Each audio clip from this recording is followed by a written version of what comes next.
Não, então, aquele convite, né, agora com os dados aqui em mãos, exposição internacional. Quem é o homem do sudário? Dia 22 de março, às 19 horas, no Boulevard Shopping, estacionamento G2. Boulevard Shopping, inspirado em você, o apoio da Arquidiocese de Belo Horizonte. Então, o Boulevard Shopping fica na Avenida dos Andradas, Santa Efigênia. Boulevard conhecido, né? Lá é que vai ter, no estacionamento G2, é que vai ter esta exposição do Santo Sudário. Está muito bem aí.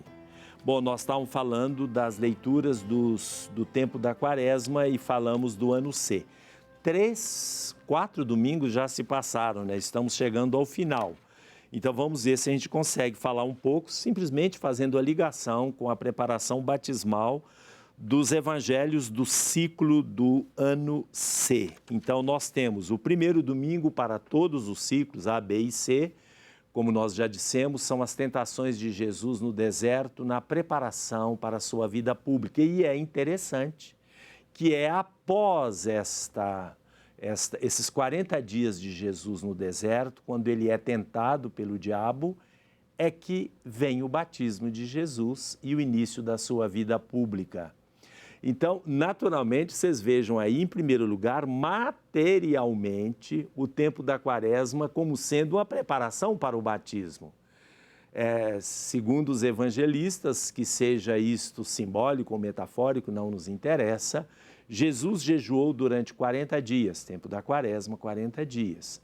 Após o jejum, ele é tentado, e após a tentação, ele é batizado no Jordão, e em seguida começa a sua vida pública. Naturalmente, este domingo, o primeiro domingo que nós já passamos, é evidentemente uma lembrança da comunidade cristã do tempo da Quaresma como preparação para o batismo, em que, no batismo e preparados para esta eventualidade, os catecúmenos renunciam a Satanás, às suas obras, às suas pompas. Então, esta renúncia que Jesus faz nas tentações de Satanás, do diabo, já se manifesta aí uma interpretação da comunidade cristã, dos primórdios, que o catecúmeno tem de renunciar, como nós renunciamos, e na vigília pascal vamos renunciar, quando o padre pergunta, renunciais ao demônio e a todas as suas pompas e as suas tentações, e nós respondemos, renuncio. Está aí no primeiro domingo da Quaresma de todos os ciclos A, B e C. Depois nós temos o segundo domingo da Quaresma. O segundo domingo da Quaresma é exatamente a transfiguração de Jesus. Nós lemos no segundo domingo da Quaresma, 2 domingos atrás. A transfiguração de Jesus mostra que todo o sofrimento pelo qual ele vai passar não elimina a sua figura mais íntima, a sua figura profunda, a sua identidade. A identidade e o rosto que ele tem, né, esta identidade, em teologia nós chamamos de ontos, aquilo que é o decisivo, o definitivo de uma pessoa. De Jesus é a glória, é a sua identidade glorificada, que é o ponto de chegada. E no batismo, quando nós nos consagramos a Cristo, esta consagração nos transforma de criaturas em filhos. Somos configurados ao Cristo glorificado. E, portanto, mesmo quando a nossa aparência externa é marcada pela fragilidade da doença, da idade, de todas as coisas que existem de ruim na nossa natureza corporal, as deformidades e assim por diante, não é a nossa figura definitiva quando somos consagrados pelo batismo. E mesmo o pecado, quando ele nos desfigura, a figura definitiva que vai estar presente como uma reserva de vida, alegria e paz, é a nossa figura interior de identificados com Cristo ressuscitado. E aí nós vamos depois continuando mostrando como cada domingo da Quaresma, estamos falando do ano C, nos prepara para o batismo ou para a renovação do nosso compromisso batismal. Mas agora nós temos mais uma coisa sobre a campanha da fraternidade, é aquilo que eu disse no programa anterior, sobre o lixo e principalmente agora o lixo jogado nos rios. Mas não é só o lixo, pode ser que eu não vi o VT, que fala das pessoas que jogam, que é péssimo.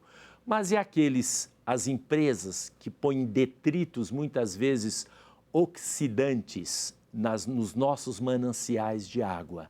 Isso é um crime absurdo. Vamos conferir. E nós temos aqui na nossa região um ditado antigo que diz, né, a água leva. Então o lixo, aquela ideia que a água leva, isso já foi no passado. Nós não podemos dizer a água leva, leva o quê? Leva o lixo, leva a nossa consciência também? Então a água não pode levar nem o lixo, nem a nossa consciência. Trabalhar essa coisa de que eu tenho que ter consciência, eu tenho que recolher o meu lixo e dar o destino próprio a esse lixo. E aí sim, a água não leva, a água permanece limpa, a água permanece boa para o nosso uso e o uso de toda a sociedade.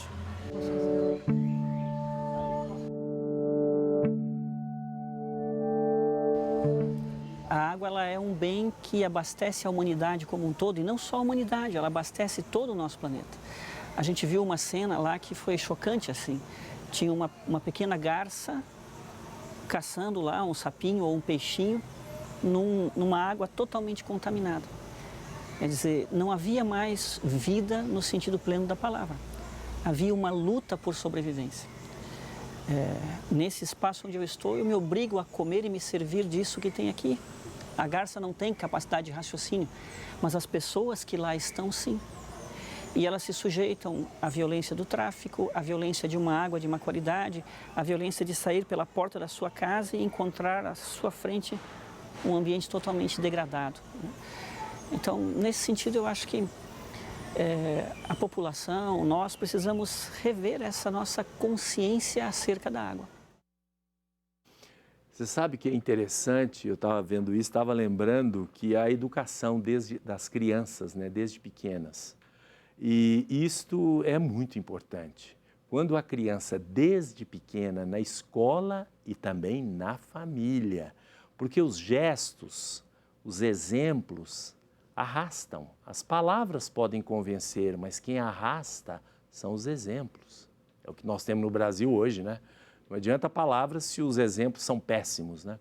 Então, o que eu quero dizer é o seguinte, eu tenho os meus sobrinhos, eu me lembro de uma vez, a gente estava num lugar, passeando no parquinho, e o meu sobrinho estava com alguma coisa, uma comida, e era um papel que sobrou, não sei se era um picolé, não sei o que era, e ele colocou, ele era pequenininho, e isso continua até hoje, né? Aquele papelzinho na mão e ele procurando aonde encontrava um lugar para jogar aquele papel. Enquanto ele não encontrou, e estava difícil de encontrar, ele não se desfez. E olha que havia uma porção de gente por ali e inclusive papel no chão, lixo no chão. Eu fiz questão de observar isso. E ele continuou com a mãozinha, ele era pequenininho, continuou com o papel na mãozinha. Alguém poderia falar com ele, esse é bobo, joga no chão, já está tudo sujo. Só que aí ele iria colaborar com aqueles que sujaram. Ele preferiu guardar aquele papel até chegar a hora de jogar no lugar adequado, que é a lixeira. E se todos nós fizéssemos assim, né? Educação, né, gente? É educação. Bom, vamos aproveitar, porque nós temos 5 domingos, eu falei do segundo domingo, a transfiguração.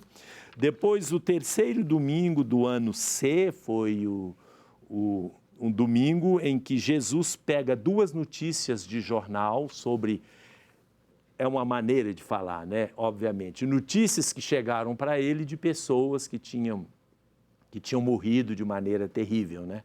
Aí Jesus fala que se vocês não se converterem, todos vocês morrerão igualmente. E esta morrer igual não significa que vão morrer se converterem ou não vão morrer ou vão morrer de maneira violenta. Não. Morrer igual significa viver igual. Ou seja, não podemos morrer igual porque não podemos viver todo mundo igualmente. As pessoas, a morte corresponde ao modo como você viveu. Os antigos diziam, talis vita, finis vita. Tal é a vida, assim é a morte. Dependendo de como você vive, você morre. Se a sua vida é uma vida de consagrado pelo batismo, é uma vida de dedicação, de amor, inclusive em relação ao meio ambiente, em respeito à natureza e a todas as pessoas, a sua morte será condizente com a sua vida. A sua morte será também uma entrega que você faz a Deus, aquela mesma entrega que você fez durante toda a sua vida. E, portanto, é uma preparação para o batismo no sentido de dizer que nós batizados devemos viver de um modo diferente dos pagãos. Nós devemos viver de uma maneira diferente e a nossa morte será condizente com a nossa maneira de viver. É só lembrar os santos, Madre Teresa de Calcutá, primeiro o próprio Jesus, como ele morreu em dedicação. E lembrar todos os que morreram. Uma morte santo significa o quê? Uma morte que se demonstrou exatamente em coerência com a própria vida. Há pessoas que morrem de maneira desesperada, suicidam e assim por diante. Agora, você pega, por exemplo, um padre Damião belga que foi exercer a sua atividade missionária numa ilha chamada Molokai, que era uma ilha só onde depositavam os leprosos e para onde ninguém queria ir. Ele foi para lá. Evidentemente, morreu de lepra. Voltamos daqui a pouco para o próximo bloco, quarto do Questões de Fé.